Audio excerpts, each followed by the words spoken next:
అతిగా ఆవేశపడే ఆడది, అతిగా ఆశపడే మగాడు సుఖపడినట్లు చరిత్రలో లేదు. ఇది ఒకప్పుడు రజనీకాంత్ చెప్పిన పంచ్ డైలాగ్. మరి ఆ రెండు ఒకరే అయితే అతిగా ఆవేశపడే ఆడది, అతిగా ఆశపడే మగాడు కలిస్తే ఇలా అతిగా ప్రవర్తించే ఓ అఘోరి లాంటి కటౌట్ బయటకొస్తుంది. ఆ క్యారెక్టర్ చేసే చిత్ర విచిత్ర వేషాలు ఎలా ఉంటాయో రెండు తెలుగు రాష్ట్రాలు చూశాయి. ఆఖరికి అఘోరి చర్యలే అతన్ని జైలు పాలు చేశాయి. అతి సర్వత్రా వర్జయేత్ అంటే అతి ఎక్కువైతే ఎలా ఉంటుందో, అదెలాంటి పరిణామాలకు దారితీస్తుందో చెప్పటానికి మన దగ్గర ఇప్పటికే బోలెడన్ని ఎగ్జాంపుల్స్ ఉంటాయి. కానీ మనకు తెలియని, మనం ఎప్పుడూ చూడని లేటెస్ట్ ఎగ్జాంపులే ఈ అఘోరి క్యారెక్టర్. అతి కొద్ది కాలంలో ఈ అఘోరికి వచ్చిన నేమ్, ఫేమ్ అంతా ఇంతా కాదు. ఈ మధ్యకాలంలో సోషల్ మీడియాలో ఇన్స్టెంట్ గా పాపులర్ అయిన పర్సనాలిటీలలో ఈ అఘోరి కూడా ఒకడు. మొదట్లో అంతా బాగానే ఉంది. చాలా మందికి ఈ లేడీ అఘోరి కొత్తగా అనిపించింది. అఘోరాలు ఉంటారని అందరికీ తెలుసు, నాగసాధువులు ఉంటారని తెలుసు. కానీ ఇలాంటి ఓ లేడీ అఘోరి కూడా ఉంటుందా అని అంతా ఆశ్చర్యపోయారు. అతని వేషం చూశాక, అతను చేసే చర్యల గురించి తెలిసాక అందరిలోనూ ఈ అఘోరి గురించి తెలుసుకోవాలనే ఆసక్తి కలిగింది. శవాలను తింటానని, శ్మశానంలోనే పడుకుంటానని, ధర్మస్థాపన చేస్తానని, సనాతన ధర్మాన్ని రక్షిస్తానని ఇలా బోలెడు కబుర్లు చెప్పింది. మొదట్లో ఈ వ్యవహారమంతా బాగానే నడిచింది. చాలా మంది అఘోరిని ఓ దేవతలా చూశారు. అంతే భక్తితో మెలిగారు కూడా. ఎంతగానో గౌరవించారు. ఎక్కడికి వెళితే అక్కడ దండాలు పెట్టారు. కానీ ఆ గౌరవాన్ని ఎక్కువ రోజులు నిలుపుకోలేకపోయింది అఘోరి. ఎంత వేగంగా ఫేమ్ చూసిందో అంతే వేగంగా పాతాళానికి పడిపోయింది. లేడీ అఘోరి అలియాస్ శ్రీనివాస్ పై మోసం కేసు నమోదైంది. నగ్న పూజల పేరుతో ఓ మహిళ నుంచి 10 లక్షలు వసూలు చేసి మోసం చేసినట్లుగా ఫిర్యాదు వచ్చింది. డబ్బులు తిరిగి అడిగినందుకు బెదిరింపులకు పాల్పడ్డాడనే ఆరోపణలున్నాయి. దాంతో పోలీసులు ఉత్తరప్రదేశ్, మధ్యప్రదేశ్ సరిహద్దుల్లో అఘోరిని అదుపులోకి తీసుకున్నారు. చేవెళ్ల కోర్టు అఘోరికి రిమాండ్ విధించింది. దాంతో అఘోరి శ్రీనివాస్ జైలు పాలయ్యాడు. వర్షిణిని పెళ్లి చేసుకున్నాక తెలుగు రాష్ట్రాలకు దూరంగా బతుకుదామని వెళ్లిపోయింది అఘోరి. కానీ పోలీసులు అంత ఛాన్స్ ఇచ్చారా? వెతుక్కుంటూ వెళ్లి మరీ పట్టుకొచ్చేశారు, జైల్లో వేశారు. ఈ అఘోరి ఎపిసోడ్తో ఒక విషయం మాత్రం క్లియర్గా అర్థమైంది.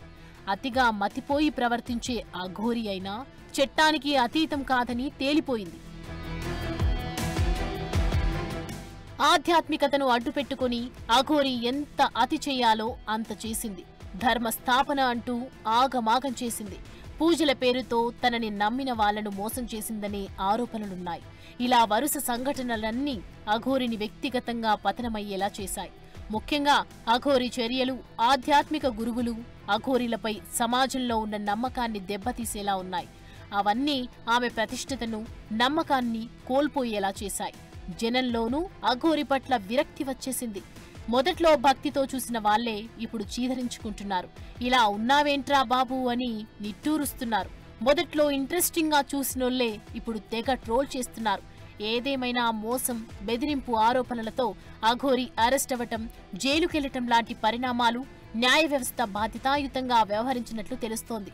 అఘోరి కేసు సనాతన ధర్మం పేరు చెప్పి ఆధ్యాత్మిక దుర్వినియోగం చేసే వారిపై చట్టం కఠినంగా వ్యవహరించగలదని రుజువు చేసింది.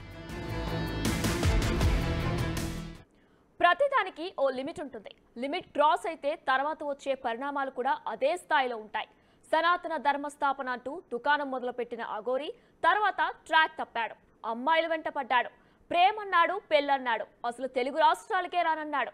కానీ సీన్ కట్ చేస్తే అరెస్ట్ అయి జైల్లో ఉన్నాడు. ఈ పత్రం ఇక్కడతో ఆగుతుందా? అఘోరి ఎపిసోడ్ నుంచి నేర్చుకోవాల్సింది ఏమిటి? అఘోరి ఒకప్పుడు గాడ్ మెటీరియల్, ఇప్పుడు అదే కట్అవుట్ ట్రోల్ మెటీరియల్. ప్రతి దానికి ఓ స్టార్టింగ్ పాయింట్ ఉన్నట్లే ఎండింగ్ కూడా ఉంటుంది.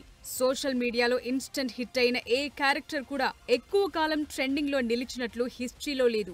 అతి కొద్ది మంది మాత్రమే సోషల్ మీడియాలో తమకు వచ్చిన హైప్ ని నిలబెట్టుకున్నారు, తెలివిగా వాడుకున్నారు, లైఫ్ లో సెటిల్ అయ్యారు.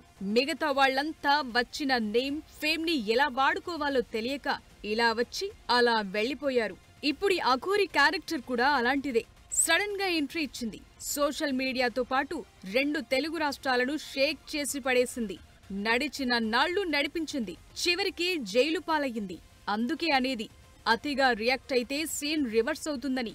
ఆధ్యాత్మికతను అడ్డం పెట్టుకుని సమాజంలో అతిగా ప్రవర్తించిన అఘోరి కూడా బాగుపడలేదు. చట్టానికి అఘోరి ఏమీ అతీతం కాదని తేలిపోయింది. అఘోరి ఓవర్ యాక్షన్ ఏ స్థాయికి వెళ్లిందో ఇటు తెలంగాణ అటు ఆంధ్ర రెండూ చూశాయి. ఆలయాలకు వెళ్లటం, ఎవ్వరినీ లెక్క చేయకుండా వీఐపీలా దర్శనాలు చేసుకోవటం, ప్రశ్నిస్తే బూతులు తిట్టటం, ఆపితే కర్రలు తీసుకుని కొట్టడం లాంటివన్నీ చేసింది. కొన్ని సార్లు పెట్రోల్ క్యాన్ తీసుకుని ఆత్మార్పణం చేసుకుంటారంటూ బెదిరించింది. చివరికి పోలీసులను కూడా లెక్క చేయకుండా ప్రవర్తించింది. వాళ్లను బూతులు తిట్టడమే కాదు, వారిపై చేయి చేసుకునేందుకు కూడా ప్రయత్నించింది. హబ్బో, అఘోరి చేసిన అతి అంతా ఇంతా కాదు. ఆమె చర్యలు, ఆర్థిక లావాదేవీలు, జనంలో అతి ప్రవర్తన లాంటివన్నీ ఆమె పతనానికి దారితీశాయి. ఇదంతా ఒకెత్తైతే అఘోరి శ్రీనివాస్ ప్రేమ వ్యవహారం మరో ఎత్తు. శ్రీవర్షిణి అనే అమ్మాయితో అతను నడిపిన ప్రేమ వ్యవహారం, ఆమెను పెళ్లి చేసుకోవటం, పోలీస్ స్టేషన్ మెట్లెక్కటం, కుటుంబ తగాదాలు, ఇలా చాలానే నడిచింది. ఇంతలోనే అఘోరికి ముందే పెళ్లయిందనే విషయం బయటపడింది. అతని మొదటి భార్య రాధిక తనను మోసం చేసి వర్షిణిని పెళ్లి చేసుకున్నాడని ఆరోపించింది. పోలీసులకు ఫిర్యాదు చేసింది. దాంతో అఘోరి జనంలో మరింత పలుచనైపోయాడు. ఇదిలా ఉంటే నగ్న పూజల పేరుతో ఓ మహిళ నుంచి 10 లక్షలు వసూలు చేసి బెదిరింపులకు పాల్పడిన కేసులో అరెస్టై జైలుకు వెళ్లాడు.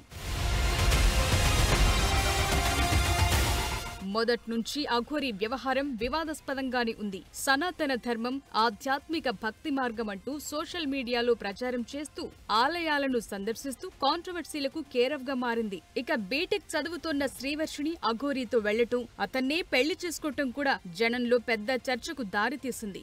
ఆధ్యాత్మిక మార్గాన్ని ఎంచుకున్న అఘోరి సడన్ గా ప్రేమ, పెళ్లి వైపు మళ్లింది. ఈ పరిణామం ఎవ్వరికీ అర్థం కాలేదు. దాంతో అతని ఆధ్యాత్మికత, భక్తిపై అందరిలోనూ అనుమానం మొదలైంది. తన పబ్బం గడుపుకునేందుకే ఈ వేషం వేశాడనే చర్చ జరిగింది.